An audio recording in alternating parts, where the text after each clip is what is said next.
New faces tonight. So my name is Joshin Burns, and I'm the guiding teacher here at Breadloaf Mountain Zen Community. And to those of you who are visiting us for the first time, a really warm welcome. Our spirit, if you will, at Breadloaf Mountain is to be a welcoming place of a kind of spiritual practice, and we have put in heavy emphasis on social action and service in the world. And we try to be hospitable and an accessible place to people. So glad to see some new faces here tonight. Welcome you. And tonight we're continuing our interspiritual, interreligious, new monastic series during our Wednesday night Dharma talk. These are turning out to be casual conversations, as they should be, conversations between friends and among friends. And with time, perhaps as these unfold, I've been hearing a lot of really wonderful feedback about this process of bringing in teachers who have braided spiritual practices or come from other traditions. And perhaps we'll find time to go deeper into the study of each of these traditions with time. But for now, we're really getting to know one another, kind of like conversations over tea. And we most recently in this series, I think, had a friend, Rory McKenty, come, and there we chatted about the new monasticism. And tonight's speaker, Netanel, is also a friend of Rory's and a collaborator with him. And I'll say a few more words about him in just a moment. But so you're all aware, we will continue this series with Sister Pat Farrell, who is a Dominican, oh, there she is. I see her waving. It's nice that she's here tonight. A Dominican sister who has a wonderful long background as a Zen practitioner. And we'll also be joined by Rabbi Danielle Stillman later in the summer. And we will continue to open the teacher seat to people from different traditions, because this has really been, as I said, a rich and wonderful experience.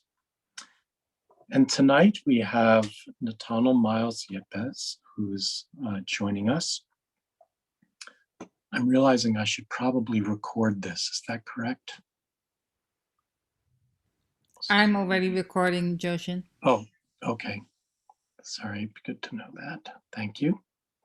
Check, Petra, make sure I didn't mess it up just now.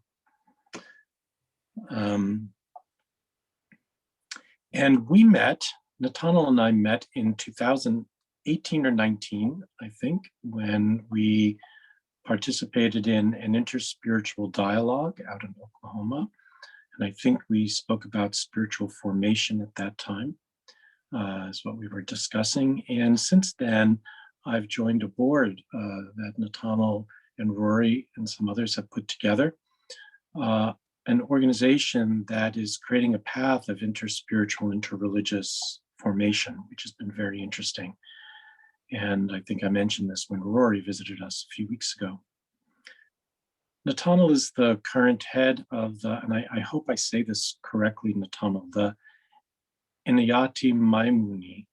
Inayati-Maimuni. There we go, Order of Sufism. And he's a person of many talents, a writer, an artist, a philosopher, scholar. And some of the more interesting aspects of his own path, at least for me, has been his training in both Sufism and Hasidic Judaism. And he studied with a great master and pioneer, Zalman Schachter Shalom. Many of you know his important work, his important contributions to interfaith dialogue and comparative mysticism. Netanel is the author of a number of books, all of which have very beautiful titles. I'm always so envious of the Sufi approach to titling things in poetry, and so easily speak of things like love. Zen sometimes were a little, tight. But I've so appreciated his books with titles like In the Tea House of Experience or My Love Stands Behind a Wall, translation of the Song of Songs and other poems. I've also read some of his summaries of interspiritual dialogues with some of the great spiritual leaders of the last generation, people like Father Thomas Keating and Salman Shakhtar Shalome and Bernie Glassman and others. And it's really an honor and a gift to spend time with him, who has devoted so much of his life to spiritual seeking and understanding wisdom traditions. And as we've had these, with each of these interreligious conversations, we allow them to kind of take their own shape. So we're kind of unscripted here. And we just meander our way through some questions. And so I'll ask some questions to get us started. And then hopefully the last 15 or 20 minutes of the talk, you all can ask some questions of your own, Netanel, and we'll just see where it goes. We'll see where it takes us. And so, Netanel, thank you so much. A deep bow of gratitude for your willingness to do this with us and to sit with us, to explore together with us. I hope you feel like you're in the company of friends here. You know, we're not those kind of mean zennies that hit people and yell. We're actually more hugging like Zen people. So, yeah. But by way of kind of introducing yourself more fully to the group, maybe you can start by just telling us about the thread of your spiritual development, your practice. There are some very interesting twists and turns in your spiritual life, and I hope you'll be able to give people kind of the arc or the thread of where you've been. How did you get here? Oh, that's always a hard one. It truly is, because I think when we look back on our paths, we find that there's so many, that it's really a woven thing, and so many threads come together in so many unexpected ways, and it's hard to say where anything starts and how it grew. I might start by saying that I was born into a Mexican-American family, and it's relevant because I experienced my family growing up as non-religious for the most part, which is not always true of a Mexican-American family. And my first experiences of religion were actually around my father, who was an alcoholic, getting saved, as it were, and becoming a Pentecostal Christian.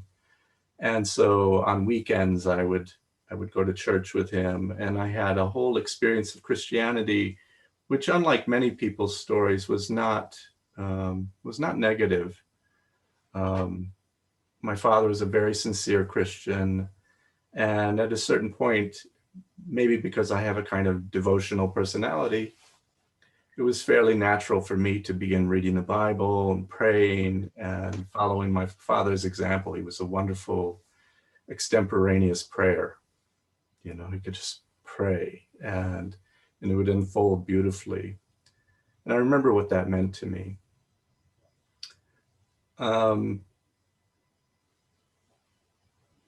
But what was interesting about that relationship to Christianity was that over time, it became a fraught relationship for me. Because I remember, see, this is always so difficult. It opens a whole story and it's one thread. But I remember maybe being 6 or 7 years old and my father saying, you know, would you like to invite Jesus into your heart?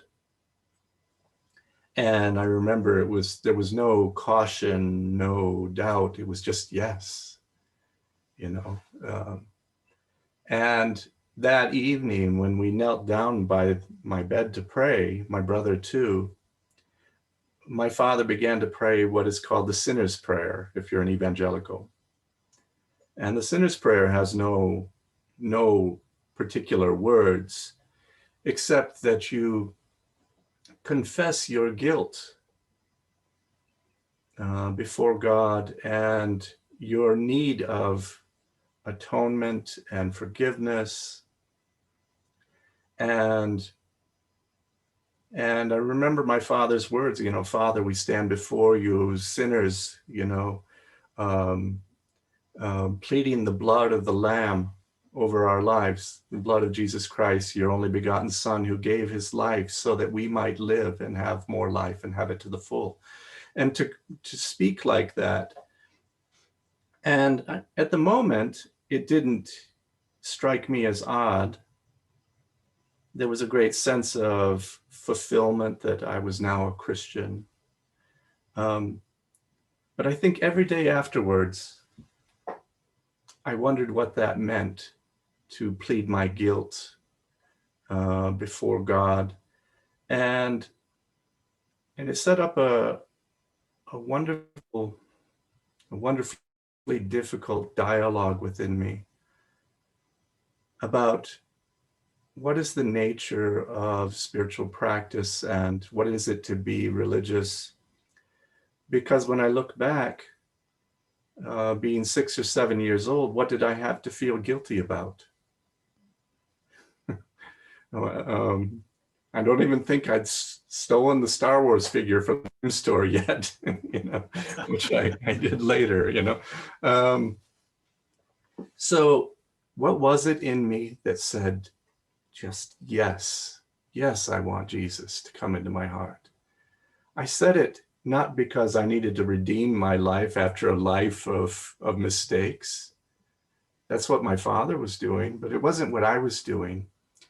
And, on reflection, this teaches me that there is a very authentic place that wants very purely and is not looking for redemption from a broken life.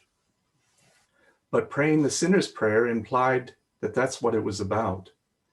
And it kind of brought sin into my relationship with God, even praying the prayer. And I think every day after that, I wondered whether I could lose this relationship with God. Would I be out of it if I, as I later did, got into trouble or drank with my friends or shot bottle rockets at a police car once, all the things you do, as a child. And, was my relationship in danger? Could I lose my redemption? So, I think that's where it started for me, a dialogue about what it was to be in love with God, what it was to be in relationship with God. Later on, because I was from a Mexican-American family, I later learned that we were one of those families that are called crypto Jews. And that my family had been during the Inquisition in Spain, one of those families that was one of those Jewish families that was forced to convert or leave Spain. And apparently my family had converted and tried to hold its Judaism in secret, and eventually fled to Mexico looking for more religious freedom and didn't find it there. And the secret continued. And I eventually learned when I was about 17 that I was from such a family, and learned the story of a great persecution of my family in Mexico as Jews. And that moment may be the second critical moment in my spiritual life. Because as I was hearing the story of our family's history, something clicked into place. I almost heard it click. And before it was even named in the story that we were Jews, which I did not know up to that point, I felt something say yes. Again, another yes. Like I knew that. And then I hear it and I know what I'm saying yes to.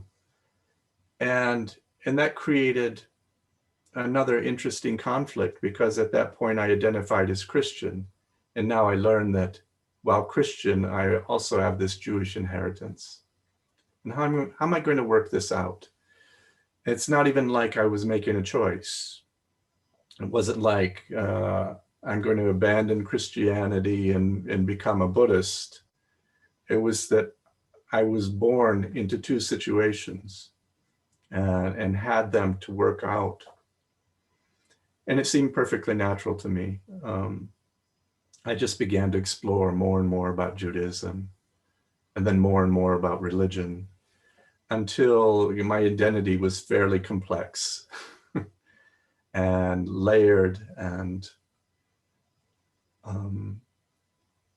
I think, unlike many people, I never abandoned Christianity.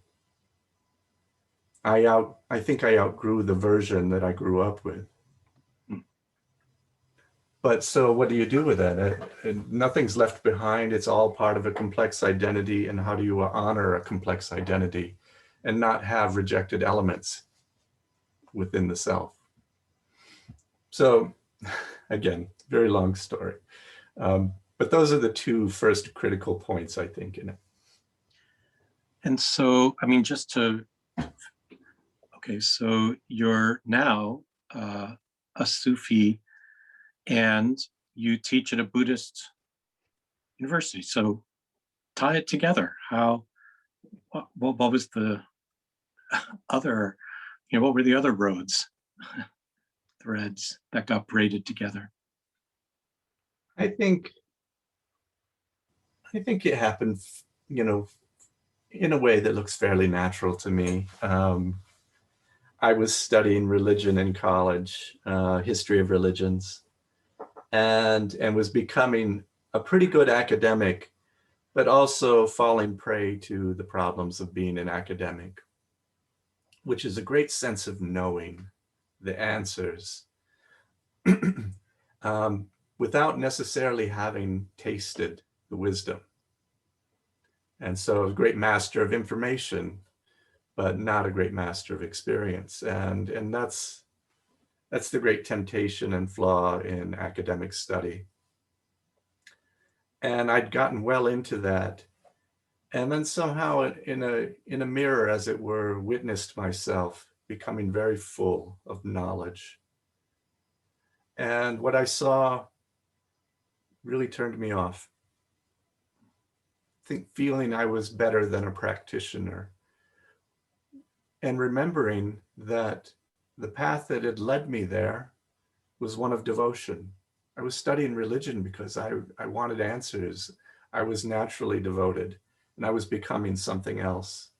And witnessing that something else, I really got turned off and thought, I'm tired of reading about, and especially about great spiritual teachers. Where is one?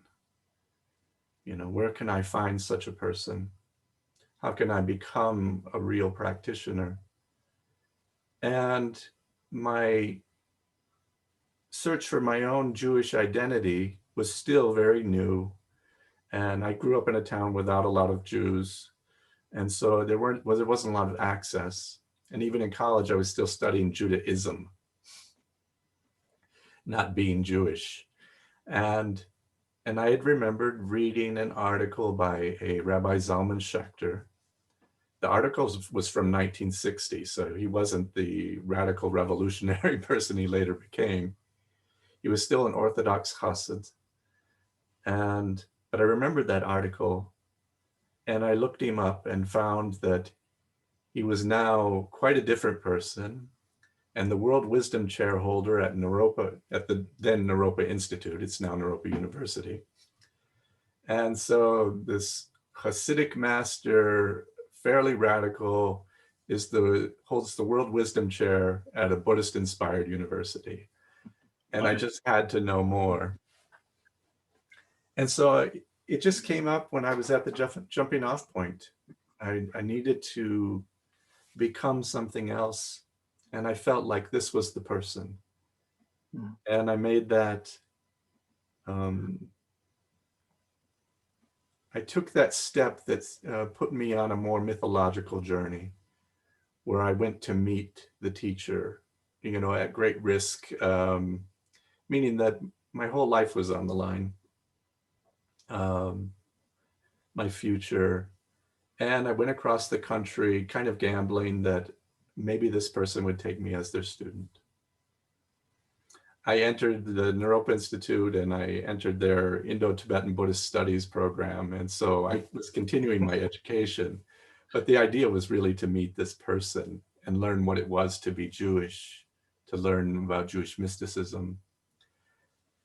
And it was at a point at which Reb Zalman, as he's generally called, was retiring. He was no longer taking personal students, but somehow he brought me in. And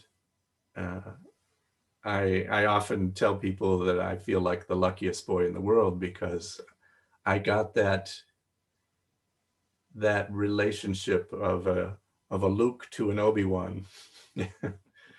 There was a real spiritual elder and he brought me close and I traveled with him. I carried his bags. As we say in Hasidism, I watched how the master tied his shoelaces. And for 16 years we were together.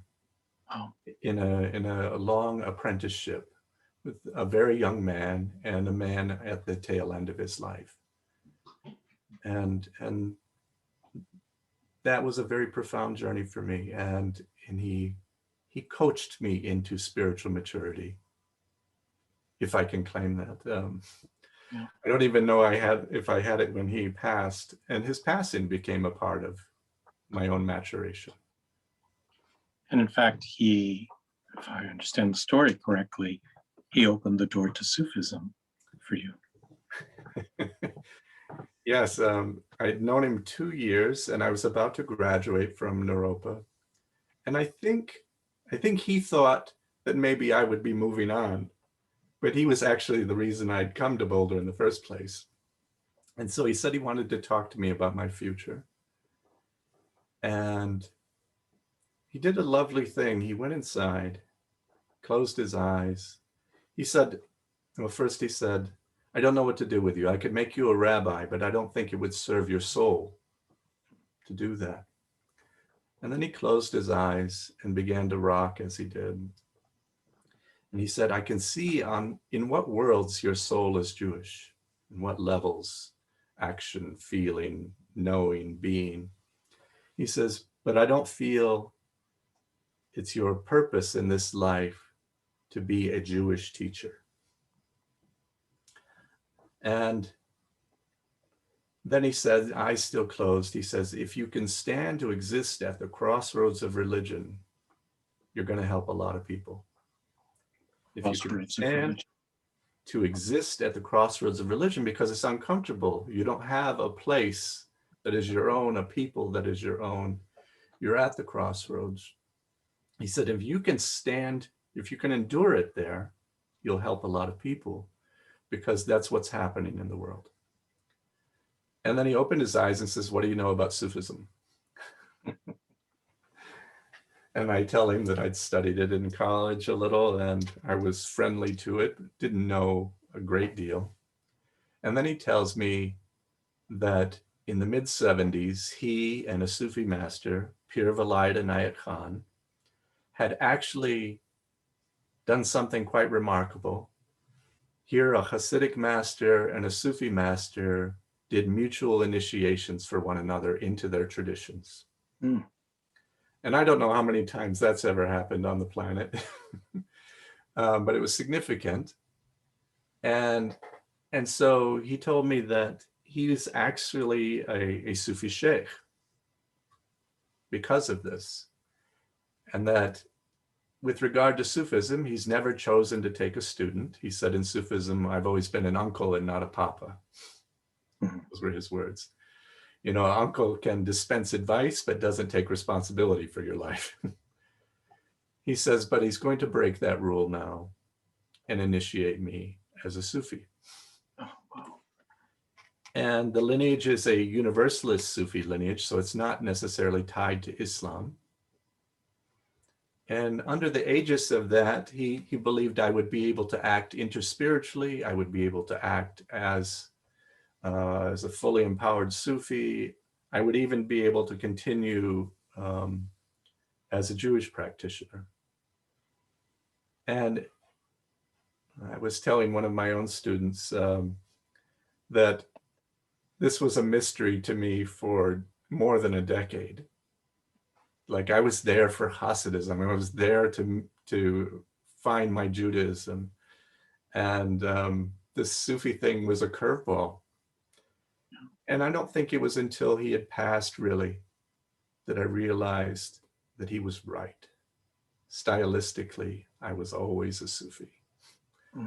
And so there was great wisdom in it. It's the gift of a attentive teacher, actually. Yeah.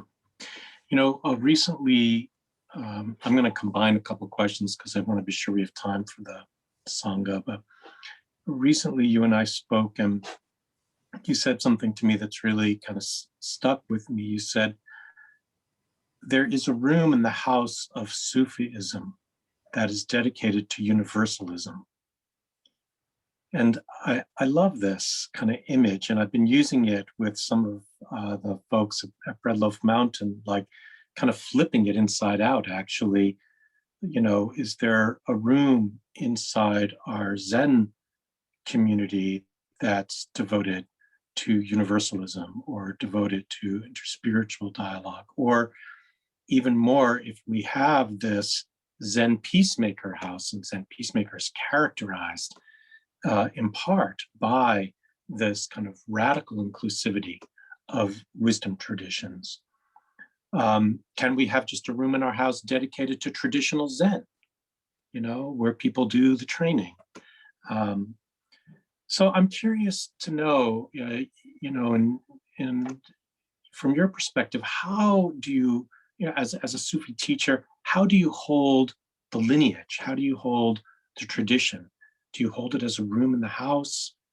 You know, what are you, to use our Buddhist language, what are you transmitting when you're in a deep relationship with a student and empowering them in a tradition?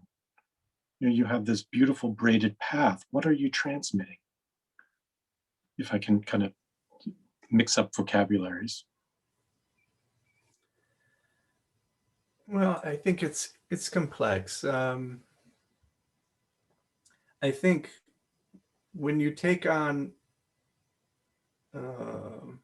well, let me back up just slightly and say that at this point, I'm the head of a lineage of what's called an Inayati Sufi lineage. And Inayati Sufi lineages are all universalist. I see. So they're not tied to Islam.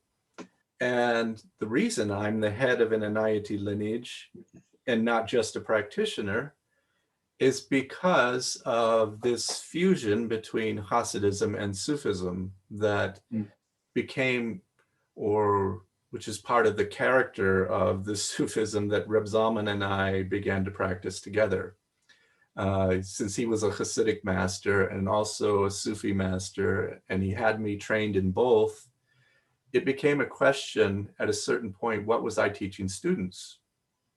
Hasidism or Sufism? And the truth was, they were fairly integrated in me. And so any student that I was teaching was getting a bit of both. And around that fact, it became an acknowledged thing, and other teachers within the tradition, within the Inayati lineages, recognized that and acknowledged a new stream that combined paths. Being the peer or head of a lineage, I feel is a big responsibility, and then made it important for me to master certain knowledge, master certain practices. It seemed a burden, but not a bad one, but one I felt I had to live up to. And so it became very important to learn those practices, to do them thoroughly, to do them with integrity, if asked, to be able to answer the question as to why in the lineage. And so I say this because if I'm dealing with a student who's an initiate of mine, my having initiated them is based on, sometimes I ask for a dream, sometimes there's a recommendation, but mostly based on an intuition that I'm to be of service to them somehow, and usually some recognition that I can see some aspect of their path and how they might be of service. And so in that initiatic relationship, I see it as my job to help catalyze a process of unfolding that is not my own, but is theirs. Mm-hmm. And to not have an agenda for them that is my own, but my agenda is to turn on that light, which is unique, and to let that path unfold as it needs to. I think that that is somewhat different than, say, another initiate for whom I feel a great affinity and with whom I think there is a potential for leadership within the lineage. And if I think they have that potential for leadership within the lineage, then it's more clear that I want to transmit the aspects of the lineage that are important, and especially to come into a relationship of spiritual intimacy with them where they understand what the burden of leadership means. And so there are things for them to know, but there's also, information and practices to master, but there's also, I feel that transmission is not so much, to borrow a term from, one lineage of Hinduism, Shaktipat, where a transmission of energy in a moment where you have a kind of blissful experience. But I really feel the transmission is in the relationship of spiritual intimacy and growing and maturing together and learning and dialoguing, walking. I think I hold it in a very similar way myself. Like, it's friends on the path, Yeah. I have a few more questions for you, but I really want to open it to the Sangha. So let's just see, Petra, if you could switch us back to gallery view, maybe I can do that. And see if there are questions out there from folks. Whoops. Let's see. All right. And it's a little hard to see if you're waving your hand. If you can electronically raise your hand or wave wildly or just unmute yourself, that's fine.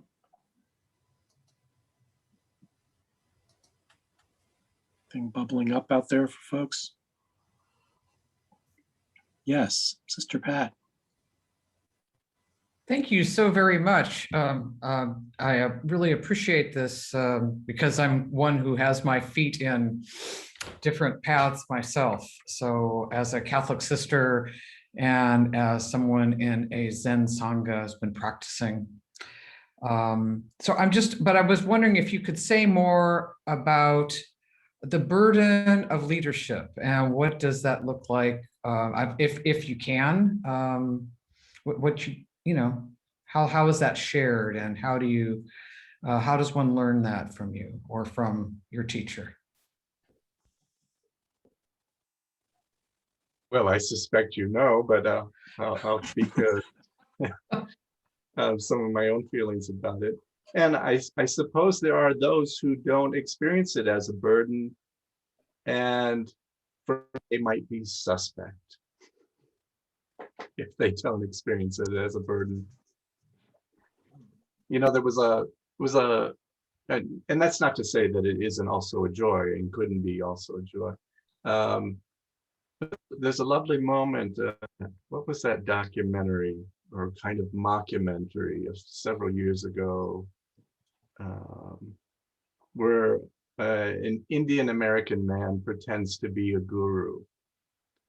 I forget the name of it, but there's Yeah, a I great saw that. moment, and he's having a great success being the guru, and it's a great farce, and you're both enjoying it and horrified, at the mindset that is so easily falls into this pattern. But the most amazing moment in that documentary for me was when he's giving darshan. He's allowing the students to come up and have personal meetings with him, to gaze at him and to ask him questions. And a woman sits down in front of him and she says, "I have cancer." Game over. The whole farce, the whole game and the playing that he's doing is done. And you see his eyes in that moment. He's not a bad guy. He's asking honest questions, but now he knows he does not have an answer for her. And a game is not good enough. You can't play with someone's life around something so serious. And I thought, wow, that's a beautifully illustrative moment. Because when you're in a position of spiritual leadership, that's precisely the kind of question somebody's coming to you with. And it's humbling to sit in front of somebody and not have an answer that is going to help. And hoping you can say something or you have an experience that will be relevant for them. And so I think that that's one aspect of the burden. The other aspect of the burden, for me particularly, has to do with projections. It's very tiresome, and I feel like we have problems around what we expect of so-called spiritual leaders or professional religious, and the perfection they're supposed to hold, and we have on the one hand a great expectation that they're going to be perfect, and at the same time we're constantly watching for them to fail. And I find this terrible. As my teacher used to say, when you get done asking me these questions after this talk that's been wonderfully inspiring, please let me leave the room because I'm an old man and I have to pee. And it's one example, but when do you get to lay it down and be human and have a life and have flaws? And so for me, there's that aspect of the burden. And then part of the burden of the job is re-education around what a spiritual teacher is supposed to be. And so I feel like I'm undermining the projections on purpose all the times, partially so that I get to be human, but also so that the individual is empowered to take responsibility for their own spiritual life and stop putting that responsibility on me. I hope I can be of help, but I don't save anybody. And so that burden has been the interesting one of, I want to be an artist, I've always been an artist. In fact, if I look at myself in terms of my primary archetype, while I may be more publicly spiritual teacher, I operate more like an artist. And the reason I bring that particular example up, is because art doesn't like editing. It likes to go exactly where it wants to go. And often, if I write a poem that is erotic, it's like, oh, I thought he was a spiritual teacher. It's certainly not Zen. Yeah. Right. So it's this sense of that there are these things that are mutually exclusive, and if you're one, you can't be the other. That's a tremendous burden to me. It feels so tight. So those are aspects of the burden, I think. Thank you. Thank you. Is there one more question there?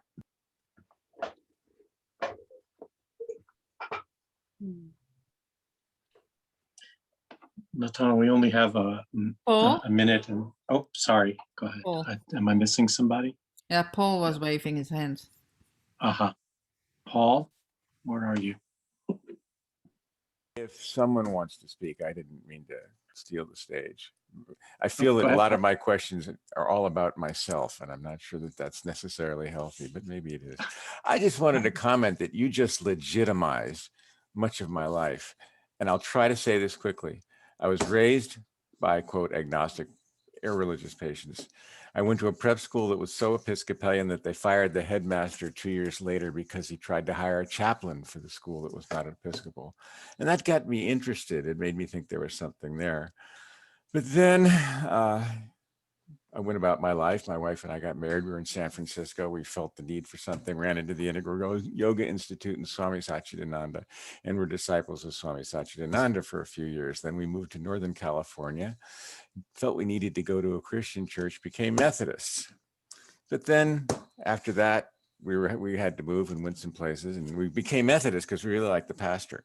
And we couldn't find a church until we wound up in Augusta, Georgia, where we met some friends who were Baha'is, and the Baha'i faith spoke to us a great deal. And we spent about 7 or 8 years practicing the Baha'i faith.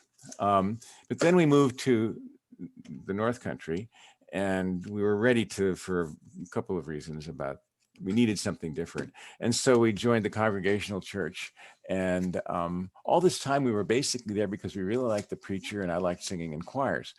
And then we moved here. We were basically UUs for a while. And then we found Joshin. And we were very pulled to all these places. But the point is, 2 things were going on at the same time. In this whole period, I never once thought I was changing my faith. My faith has always been the same. I can't put it into words, but I think I've given you some clues. But the other thing that I realized I was doing the whole time as my spiritual practice was I was a practicing physician. And I spent 6 years practicing pediatrics and then another 40 plus years in the emergency room. That's easy to make into a hero story. It is not. It is going to work, and it's knocking on the door and saying, how can I help you? And being helped by understanding that that's what you're supposed to do. And so now we're here. and I don't even know why I had to say that, but I heard your life and I heard my life. And Linda's sitting back there, and trust me, it's her life too. And thank you. Thank you, Paul.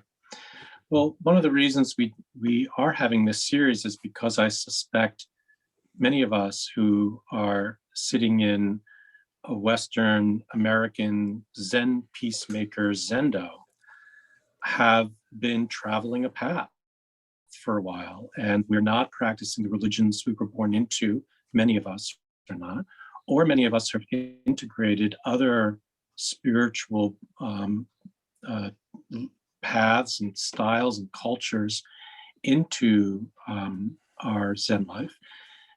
And so, I think that's part of what this exploration is all about. It's like, who are we as spiritual beings, and how useful is a spiritual identity within a single denomination? And isn't our spirituality in some ways bigger than any of that? And can we meet each other there? And I think that's part of the theme we're going for here in these, it's like, what's really going on? And how do we hold these identities?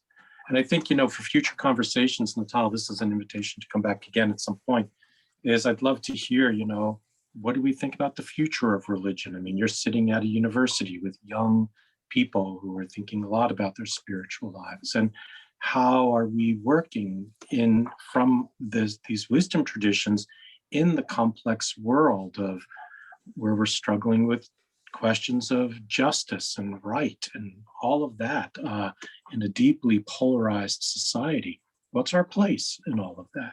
And these are some questions maybe for the future for us. So tonight, I just want to thank you for introducing yourself to us and to get to know you a little bit. And hopefully this is a beginning of a relationship where we can explore some of these questions of ultimate concern that all of us are sitting with. So thank you so much for being generous with your time and your life in this way. Thank you for having me. It's been a pleasure. And so I do want us to end close to on time here, and it always feels a little rushed. We're going to move into saying the Metta Sutta together with, in a moment, he's going to post it here. But tonight, I really, we're all sitting, I know most of us are very sensitized to the verdict that came down yesterday in the George Floyd murder trial and Derek Chauvin. And how do we sit with this? So I want to just say one word is me personally. Last night, of course, I felt in a sense a kind of relief. And I was also troubled by the sense of celebration that I saw. And I, who knows why I feel that way. I hope maybe it's an expression of my white privilege. I don't really know. But it just feels like there's a mournful side to this event where we recognize the truth of a life that was lost and a life ruined, and that we hold victim and perpetrators in a context of the unfolding of suffering and karma and causes and conditions that hopefully opens our heart to the whole complex world that we are a part of, and we encounter all of it with a kind of strong back and open-heartedness. So I don't know about all you, but I'm carrying some of the complexity of all of that. I assume many of you are, and maybe we just bring our full hearts to the Metta Sutta tonight and really try to actualize in the world the profound words of this beautiful sutta. Okay. So thank you everybody for being here tonight. We'll see you again next Wednesday or at meditation during the week. Thank you all for being here. Okay, Bhushan, if you can project.